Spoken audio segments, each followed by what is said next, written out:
Konnichiwa! A day in my life, pasamatabang vlogger. For today's video nga, ay may susunduin nga na naman tayo sa Clark, Pampanga. Dalawa nga lang kami ni Tata yung sumundo dito sa Clark. At yung ibang family nga namin na sasalubong ay may pagkikita-kitaan nga kami. Meron nga kasi kami kakainan buong family pagkatapos nga namin sila sunduin. Share ko nga lang din yung inunguya-nguya ko dito sa sasakyan. Nagbaon nga kasi si tatay ng singkamas at hiniwa-hiwa niya nga. At ako nga ay nagbaon ng 2 burger overload tsaka isang fries na regular. Galing nga lang din yun sa pwesto. Doon nga rin ako dinaanan ni tatay sa pwesto kaya nagpaluto nga ako ng babaunin namin. Tanghali na nga rin kami umalis nung mga time na yan pero maaga nga kami nakarating sa Clark. Sa SCTEX nga din kami dumaan ni tatay para nga mas mabilis nga yung biyahe namin. Alauna nga kami umalis sa bahay at nakarating nga kami sa Clark mga 2:47. Tinignan ko talaga yung oras bakulao. Bakit?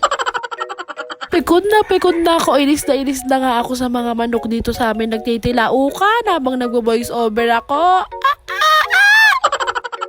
Huwag nyo na nga lang po pansinin yung mga naririnig nyo sa background na mga titilaok ng manok. Nandito tayo sa probinsya. Naiinis na talaga ako. Nakarating na nga kami ni tatay dito sa Clark at eto nga kinakain na nga namin yung binaon kong burger na overload. Hindi pa nga rin kasi ako kumakain ng tanghalian niya nung umalis nga ako sa bahay. Pansit nga lang yung kinain namin. Pero sobrang sarap nga naman talaga ng pansit. At pansit ni Nanay Alme yan. Gusto ko nga lagi yung luto ng pansit ni Nanay Alme at ni nanay ng boyfriend ko. Pati na nga rin yung luto ni tatay ko kasi ang sarap talaga nila magluto ng pansit. Hindi ko rin maalam paano ba yun. Dito nga ay nagpunta na nga ako dito para salubungin nga Nakita sila. Nakita ko nga rin sa screen ng TV na arrival na nga yung sinasakyan nila. Kaya nga, eto ako sa harap na hinihintay silang lumabas. Oh my God. Eto na nga sila. Napakapuputi naman kasi. Nangingibabaw yung kulay ko. Nagiging kapit gatas talaga. Wala tayong no choice sa kulay ko. Ano yun? Abangan nyo nga rin yung mga vlog ko sa mga susunod na araw at sunod-sunod lang din talaga yung mga lakad namin. Bakla! Meron na naman pamilyang masasaya. Oh my gosh! Ito na naman ang aming mga reunion. Family reunion. Sobrang saya talaga. Lalo na mamaya pag nagkita-kita na yung mga bata na yan. Ay, Diyos ko po. Nagsama-sama na naman yung magugulong masasaya. Ito na nga, nakarating na nga kami sa Kamayan Food Park. Dito nga kami magkikita-kita ng family nga namin. Oo, gulo na lang talaga tong food park. Pasensya na po. Masaya lang po talaga kami. Sakto nga rin na kami yung unang nakarating dito sa food park. At makaka-order na nga kami ng pagkain. Marami-rami nga rin pagkain yung o-orderin. Kaya saktong-sakto nga lang din. Kasi lulutuin pa nga yun. Ito nga yung in-order namin para sa amin ngang lahat. Abay, Diyos Mayo Marimar. The biggest of them all. Yung Boodle Fight Set 1 nga yung kinuha. And yung Boodle Fight Set 2. Abay, sobrang dami na nun talaga at ang laki ng bill, ang daming babayaran. Barya lang yan sa kanila. Cheers!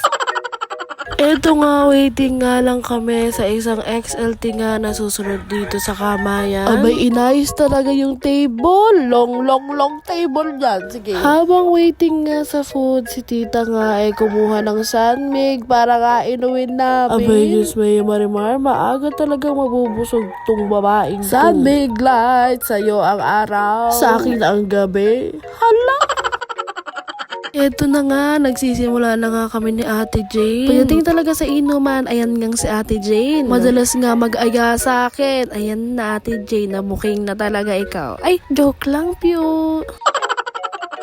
Alas 5 nga kami ng hapon nakarating dito sa Kamayan Food Park. At ayan nga si Ate Jane, galing siya sa work, dumiretso nga siya dito. Shoutout nga sa'yo Ate Jane, mahaba-habang leave yan. Oh my gosh, mahaba-habang inuman na naman ang gagawin natin. Shoutout nga dito sa kapatid ko na naglalaro na naman ng ganda-gandahan tong batang to. Abay, hindi daw magpapatalo maglaro ng ganda-gandahan yung mga pinsan at pamangkin ko dyan. Diyos Mayo Marimar, ala na talaga.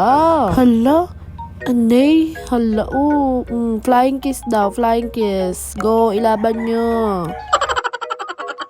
Ang tagal na nga rin namin naghihintay sa food namin. Mga gutom na talaga yung mga person na to. Abay, gutom na talaga yung mga person. Mapapakaway ka na lang sa gutom. Katulad niyan.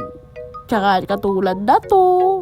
At syempre, hindi magpapatalo yung mga nasa labas yung mga tito ko. Ayan, sige, kaway nyo. Ilaban nyo ko, nak.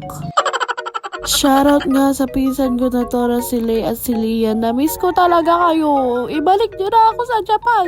Kapal na mukha ng babae ko.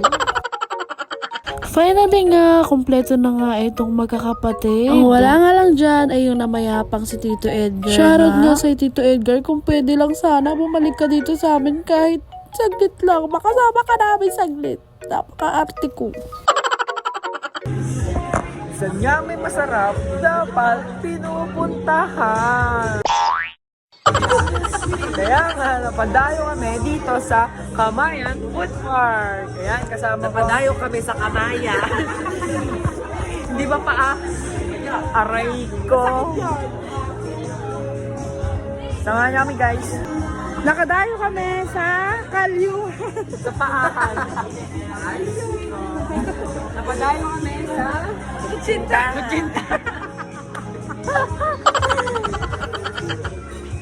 Napadayo kami sa Pansit Canton.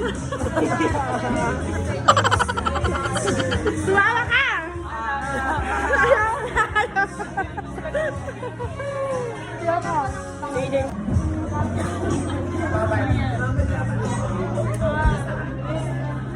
Guys, kung alam niyo lang, gutom na kami. Timpi ka. Nagtitimpi.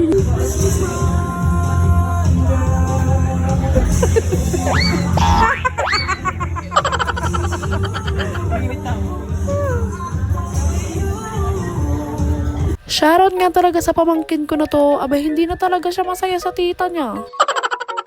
Ganyan ba yung idol nyo? Sino pa maganda? Ah, Sino pa maganda? kapag hindi nasabihan na maganda na... Sino pa maganda? Ala na. Sumagot ka. Aray ka. Ikaw, maganda. Yan.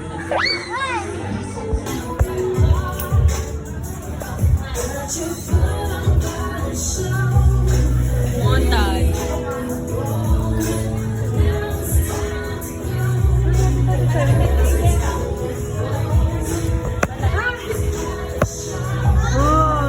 Hindi pa yan yung pagkain. Hindi pa ba? Sorry.